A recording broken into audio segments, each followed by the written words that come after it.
So if you don't know already my story with coffee, let's just do a little recap of the events that have led me literally to here.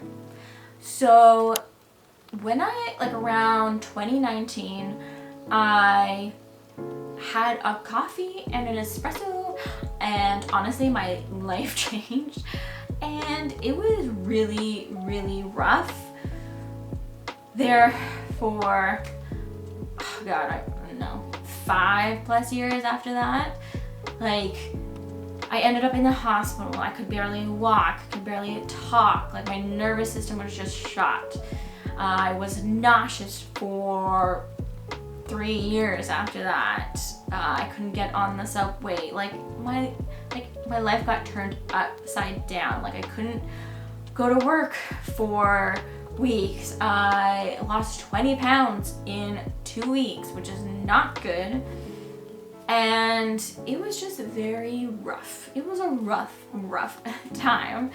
And this is why I talk about what I talk about, because I've learned so much after that event, and that's why I do everything that I do. Connect to your body, because I was so disconnected from my body, and I loved coffee too much to give it up.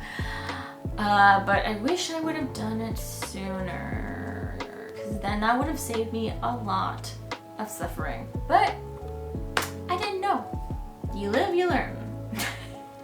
After years and years, like, I obviously gave up coffee, but I still had all of these symptoms of like bloating and brain fog and just, not fun symptoms. I would live my life, but I would feel like I wouldn't feel normal, like every single day. Like, it was just rough. So yeah, I gave up coffee, still had those symptoms, and I did all of these things. Like, I even went to nutrition school to like figure out what was going on. And honestly, I couldn't have imagined that it was caffeine, like all caffeine, that was giving me all of those symptoms. Like, to me, that's crazy. I'm like, it makes sense. But I'm like, also, what? Like, I can't have anything with caffeine in it, like even chocolate. Like, how is that? That's crazy. Like, I'm gonna miss chocolate. I'm really, really going to miss chocolate. The other stuff I'm okay with. It's fine. Like, I won't have tea, a black tea, like, not a big deal. But chocolate, chocolate. But I would do anything to heal, so just gotta do what I got to do. Buy chocolate. I'll miss you. But if you're someone like me and has had like all of these symptoms and you just don't know what it is, it might be just the thing that's like right under your nose that you couldn't have ever imagined was actually the case, but also really makes sense. And I know that's difficult, but I'm here to support you. If you need anything, that's why you got me, right? I will help you figure it out, because it took me years and years to figure it out. But I think I've finally figured it out. So I'm gonna give you some really good coffee hacks that are gonna help improve your day to day, so you don't have really like those roller coaster rides of your blood sugar going up and down just because you had coffee, or you just feel those like jitters, or you get those like 4 p.m., 3 p.m. like crashes. I'm gonna give you the hacks that you need to feel great when you have coffee. No crashes. Let's go. So first, you do not want to have coffee on an empty stomach right in the morning and not have any breakfast. That is a big no-no. Your body needs food in the morning to fuel itself.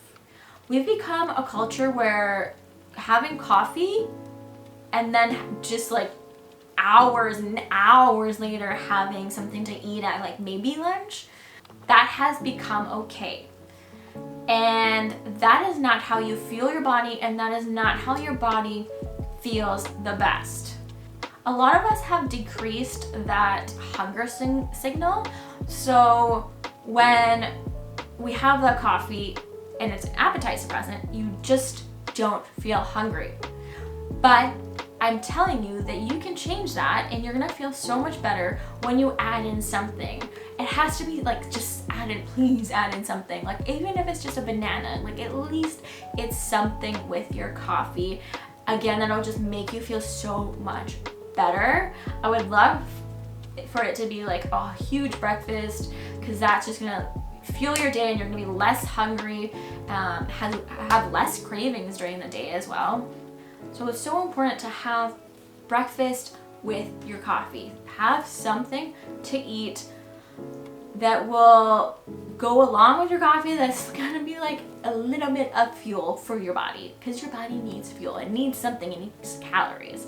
Coffee is not gonna cut it. All right, another tip is to add a fat. So adding a fat is so helpful for your coffee. So you can add something like MCT oil, you can add something like a coconut milk, just something that's gonna give it a little bit more substance. Otherwise, like, you're gonna find that you're gonna have those like blood sugar crashes and that 4 p.m. crash, because your blood sugar is just going up and down from the coffee, can cause like just swings in your blood sugar. So that fat will actually help you steady your blood sugar, which is really important. So add something, a lot of people, add like butter.